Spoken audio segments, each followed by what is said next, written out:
From Fox 8 Sports, this is the Overtime Podcast. From the Fox 8 studios in New Orleans, this is the Fox 8 Overtime Podcast. I'm your host, Sean Fazende, riding shotgun next to me as he does each and every podcast is Andre Johnson Jr. Do not forget the Junior. It's very important to remember the JR at the end of his name. Before we get into today's content, be sure to like, share, rate, and review. If you are watching us on YouTube, hit that subscribe button. Get the bell notification for when we drop that fire content. And today we have another great episode for you on this Wednesday, hump day, another hot day in the city. I said you got Nola Gold on. Shout out to the Nola Gold, clinching that playoff spot. Got a playoff team in the city of New Orleans, so congratulations to them. I know they worked very, very, very hard to kind of establish the footprint in the sports market here in New Orleans, so all their success is certainly deserved. I know a lot of people in that organization, so shout out to them. Great job. How are you feeling today? Feeling good. You know, it is hot, like you mentioned, but I got some vacation coming up this weekend. So just trying to get to that, and that alone is enough to look forward to. Yeah, it's always a good time. And get a little vacation time in. And I have some coming in a couple of weeks, but for now, we're working, we're grinding. I was out at Saints minicamp day number 2. That's going to be our big picture today because some big-time players made some big-time plays today, and they had some good performances. So that's where we're going to go with the big picture today. Yeah, you know, it's the one name that just continues to come up, whether it's OTAs, minicamp. I'm sure it'll come up a lot in training camp, and that's quarterback Derek Carr. Derek Carr has really shined throughout this entire offseason, and when it comes to picking up this new Clint Kubiak scheme, he has really led the way. Sean, you said he had another phenomenal day today. He had another really good day today. Derek Carr closed out his day 6 of 6 on a 2-minute drill to close out the practice, where he went, like I said, 6 for 6, started with the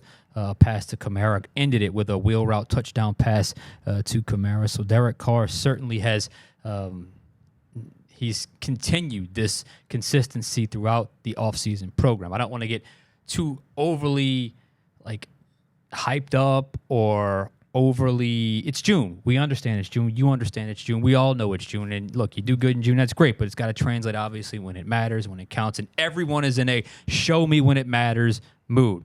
Fair. They've earned that, and that's where it needs to be.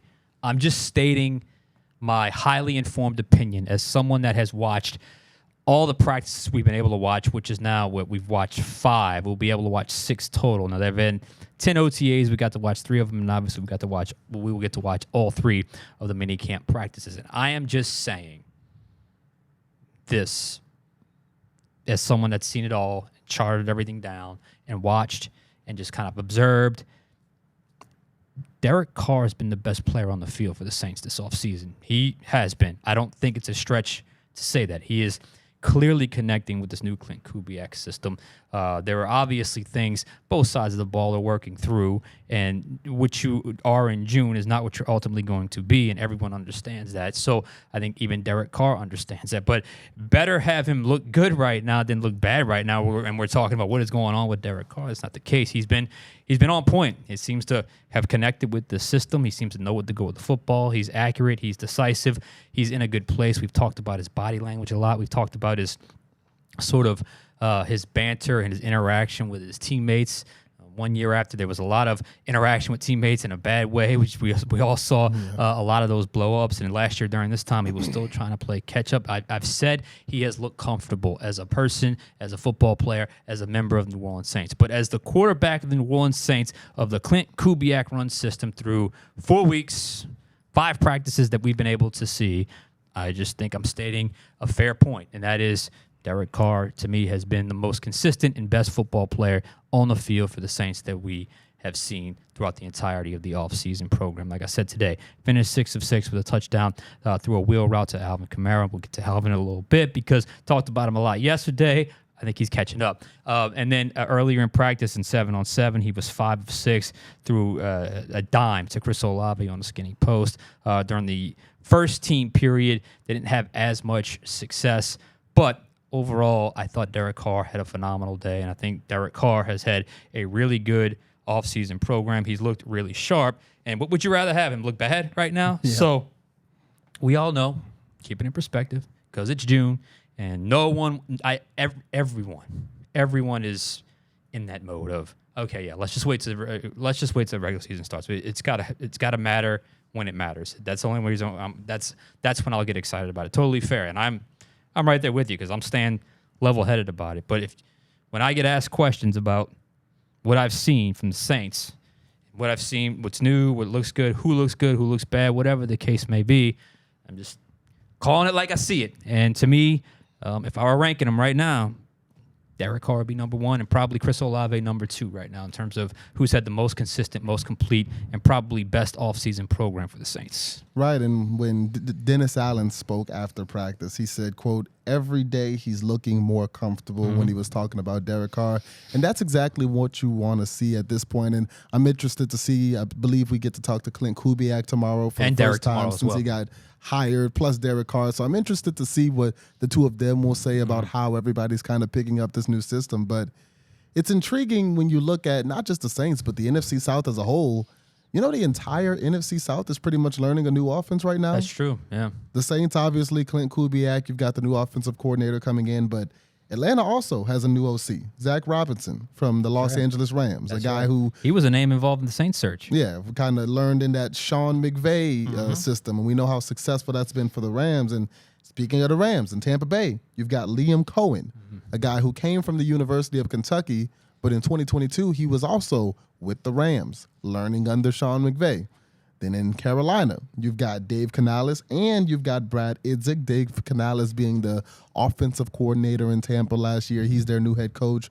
Brad Idzik was the wide receiver coach in Tampa. He's their new offensive coordinator. So it's interesting that the entire division, a division that we've seen a lot of consistency from in the years of the past, everybody's kind of starting from square one this offseason, and I think that'll make the games this year a lot more interesting. I think it will, and I think it's going to be, because I think that's probably going to be the ultimate difference maker for all of those teams, is which team the transition is the shortest, which team figures themselves out the quickest and is able to become who they want to be the fastest, because that is a transition for any new offensive coordinator, any new quarterback. It takes time to figure those things that I can recall years, even with Drew and Sean. That first 4, 5, 6 weeks of the season was always a little bit of a dumpster fire, just trying to figure things out and piece things together and add, subtract here, add there. You know, this guy in this package, that guy in this package. So that always seems to be one of those things. That's generally the case for everyone in the NFL. That's just the way the league works, with the turnover and how everything goes. But I do think, as they stand here right now, watching this Clint Kubiak system, like I said, the 5 practices we've been able to witness, we got one more. It looks way different than it's looked the last couple seasons. And I see a quarterback, and I didn't think Derek Carr had a bad offseason program last year, or even a bad training camp, but it definitely felt like he was playing catch-up. For whatever reason, it's a new system for him too, just like everyone else, but it feels like it's just he's been able to catch on rather quickly, and he's looked like, I said, the most consistent player for the Saints throughout the offseason program, and that's what you want. I mean, he's the highest paid player on the team. He's your starting quarterback, and as much as some people in the comment section could not stand him a season ago, he's going to be the Saints starting quarterback in 2024, and I just think, again, don't stand up and cheer and yeah, but don't get facts are facts. That's just what I'm seeing. I mean, I'm there. I have the access. I'm just sharing what I have seen from Derek Carr. I've shared from like I said, a mental standpoint, a body language standpoint, and now a football standpoint. Maybe it's all connected, and probably for a guy like that, it's more connected than we realize. And it can't be bad. I mean, it's good now. You know, if he stinks it up in September and October and November, we're going to be here on this podcast saying, you know, football isn't won in June. We understand that. Yep. But it is what it is right now, because it's all we have to go by with this new system and Derek Carr quarterback. And you know, while we're talking about quarterbacks, you mentioned the comments. When they're not commenting about Derek Carr, there's a lot of comments about 2 other guys, Jake Haener and Spencer Rattler. Now today, for the first practice that we've been able to see, Spencer Rattler, who's been taking 3rd-team reps all offseason, today he took the 2nd-team reps for the first time that we've seen. Now, Dennis Allen kind of talked about it after practice and said that quarterback 2 battle, the two of them, Rattler and Haener, they're kind of interchangeable, and you'll see them work with the second and third team. But this is the first day that we've seen Rattler with the second team, and you said he looked pretty good at times. Okay, so yeah, I thought he had an interesting afternoon. It was the first time we've seen him with the second team. According to, I didn't talk to him, Madeline Adams was able to get in the locker room and talk to him after practice, and he said in some of the practices we weren't there, he had run with the second team during separate practices. So that's probably, they've probably been rotating throughout the entire offseason. So that would certainly make sense. His initial 7-on-7 session was probably the best I've seen him look during this stretch. Remember, he's a rookie. He's learning things new. But that 7-on-7 stretch, he went 6 of 6. He hit Equanimous St. Brown for a 15-yard square in. He hit Dallin Holker on a skinny post for 15 yards. He hit a throw to, who was number 11? Cedric Wilson, and out for a first down on an out route where they had to kind of rehuddle and reshuffle the deck a little bit. But he went 6 of 6. I thought he looked outstanding in that period. But we know football is not played in 7-on-7. Football is played 11-on-11. When he got to 11-on-11 in that team session, he got in trouble again, and it's the same type of mistake he's made all off season, and he got picked off by Marshon Lattimore. And what gets Spencer Rattler in trouble, and this has been consistent throughout camp, is when there's a play designed and the read initially takes him to one side of the field, then he comes back to the other side of the field. He has got to get that ball out quicker, because every time he comes back to that third or fourth read on the opposite side of the field, he is just a count late, and that window closes. Marshon Lattimore jumped it. He read it immediately. It was a little short kind of hook route just right off the line of scrimmage. He stepped in front, got the interception. It was like, Marshon's back. But now Spencer Rattler, the rookie, got to understand those windows open and close very quickly. Every single one of the interceptions that I've seen with him, that's been the issue, is when the processing is just a little bit off. Now, on the flip side, he's generally making the correct read and where to go. It's just a timing issue. So hopefully he can work through that and get his processing a little bit quicker. You could tell from Jake Haener to him, at least in the practices I've seen, Haener's just a little bit faster when it comes to processing the information. Still a long way to go, but you certainly see the arm talent of Spencer Rattler, and you see the arm talent of Jake Haener. So I thought he had a nice start to practice today. Struggled towards the end there with the interception, and then he didn't get a chance to do that 2-minute drill at the end. Jake Haener also struggled a little bit during 7-on-7. The first interception we've seen him throw, he got caught staring down a receiver. It was a throw to Dallin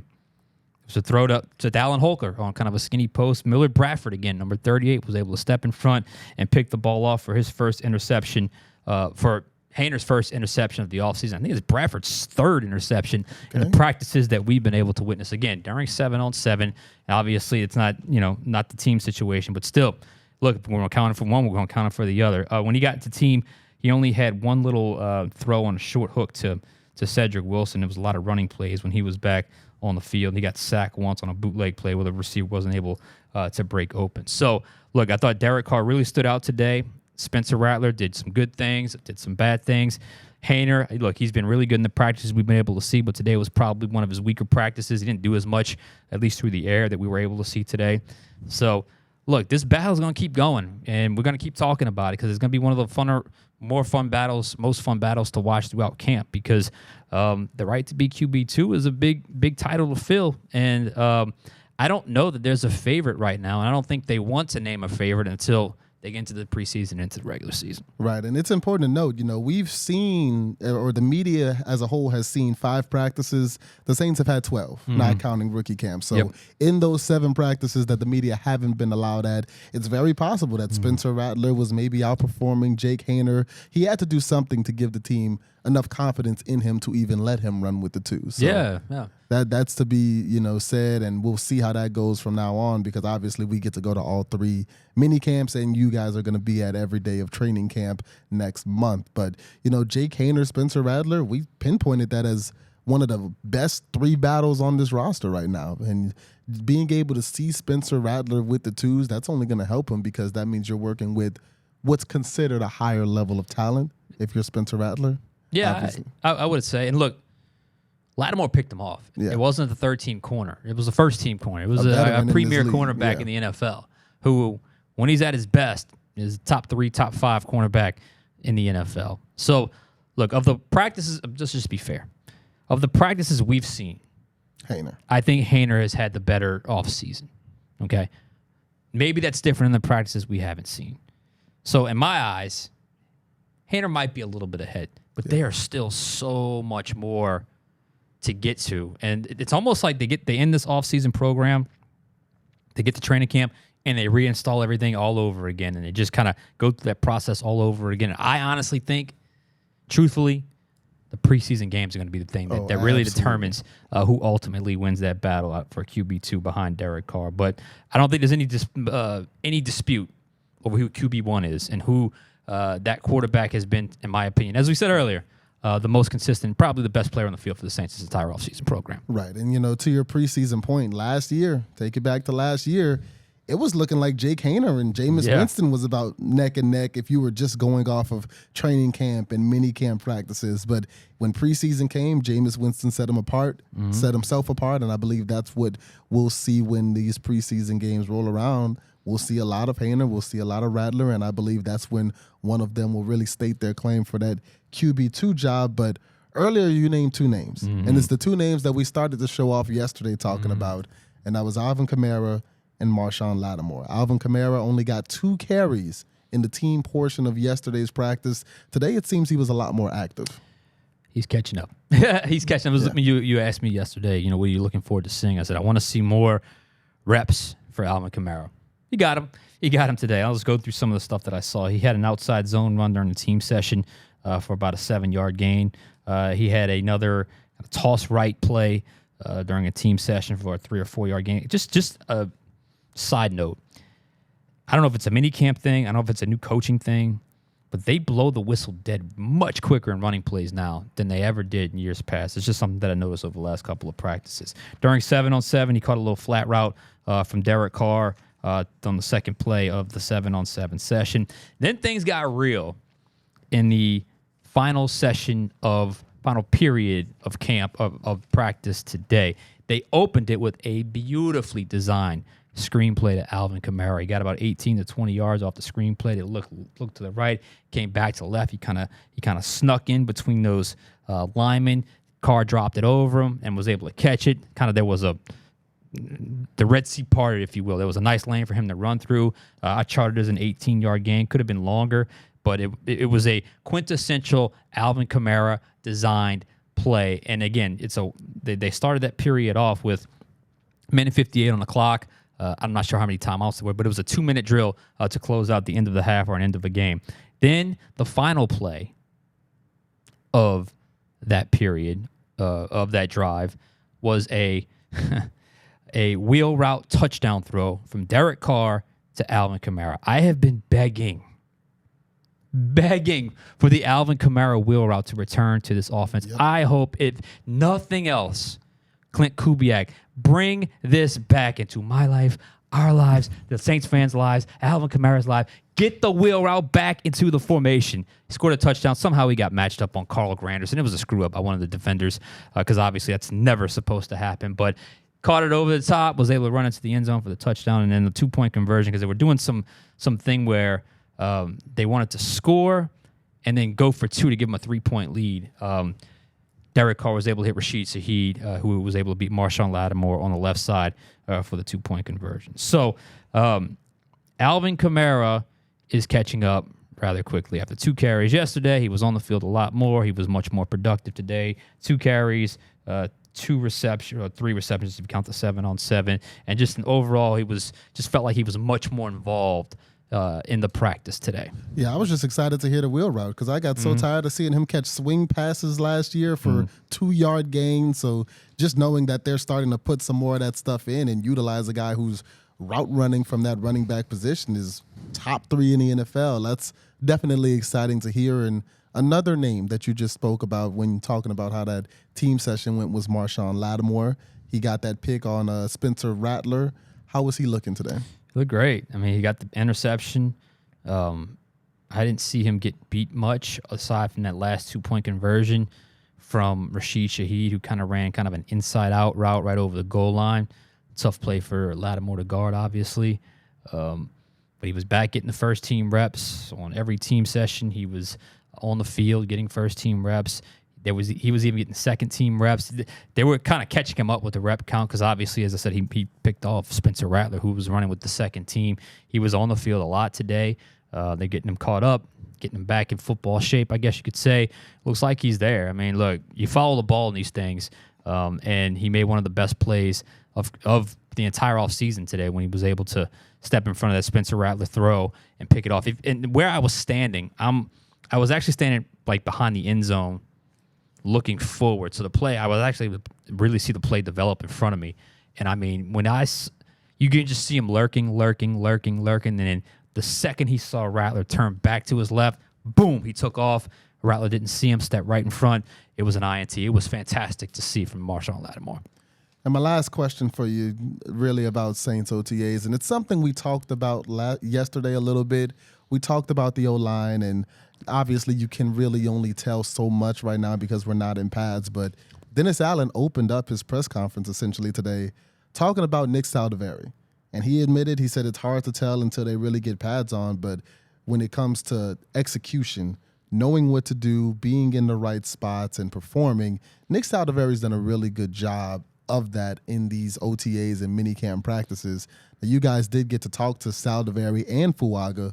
Was there anything that you picked up from talking to them today? Yeah, I mean, I was one to talk to Saldiveri.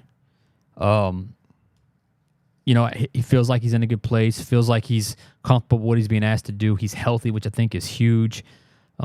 He just wasn't a guy that I thought.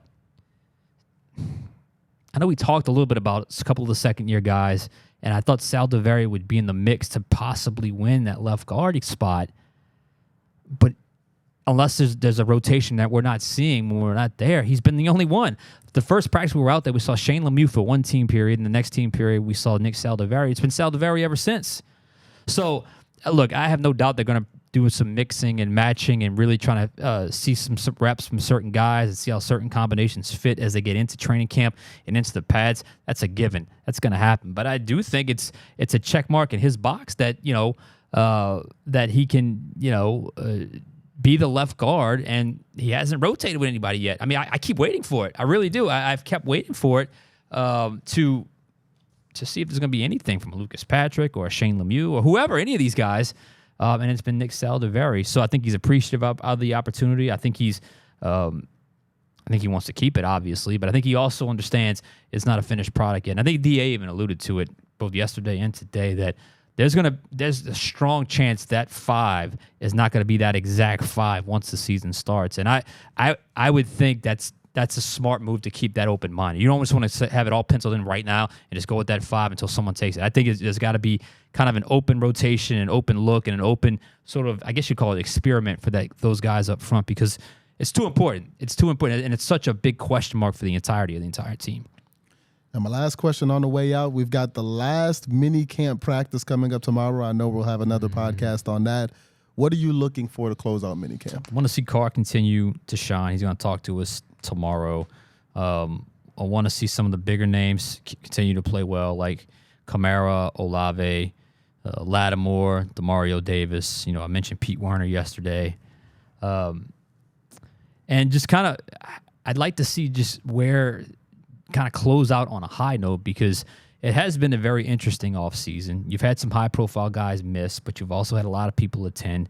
You've had, I said this yesterday, you've got sort of this vibe of instruction heading out there, and when you go out there and you kind of listen to the coaches, they're really kind of harping on the details and the instruction. And I think it's been players have been very open to the new instruction and the new offense, and they have a genuine excitement. So I would certainly like to see them close out on a high note. I don't want to see them all this progress offensively and all of a sudden have a terrible practice to close out the final practice of the offseason. And then 6 weeks or 7 weeks from now, they come back for training camp, and that's when it really, really amps up a notch. So, Close it out on a high note. We'll see how the temperature is tomorrow. See how hot it's going to be, because it was a hot one out there again today.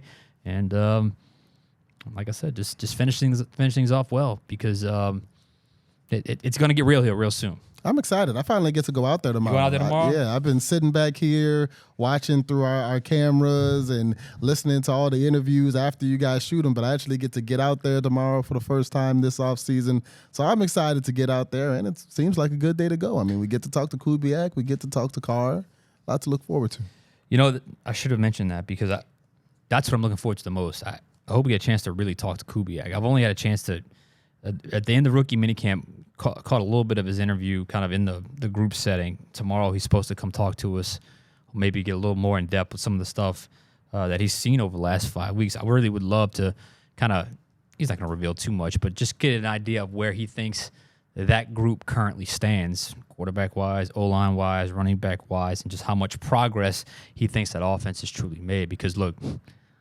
there's a lot resting and a lot riding on what Clint Kubiak can bring to this offense, because that's what a lot of people are leaning on in terms of what can get them excited about this season ahead, a season that obviously everyone wants to win going forward in 2024. Right. And like I mentioned earlier, you got 4 new offensive coordinators in the NFC South. Mm-hmm. You've got 4 quarterbacks who are all on their first or second years on that team in the NFC South. So a lot of newness in this division right now, and you can certainly say the Saints aren't necessarily the most talented offense, but whoever can pick up their scheme the best and the earliest will have a bit of a leg up when we get to the season. So this time of the year is important for sure. Very much. And there's been a lot there's been a lot of unique things that we haven't seen. And I'm just curious to see how it just keeps evolving as we get into training camp and into the preseason and into the regular season. Yep. I think we're good for day 2 of Saints minicamp. You got anything else? I'm good. He's good. The Nola Gold shirt looking good. That's Andre Johnson Jr. I am Sean Fazende. We'll catch you guys next time on Overtime.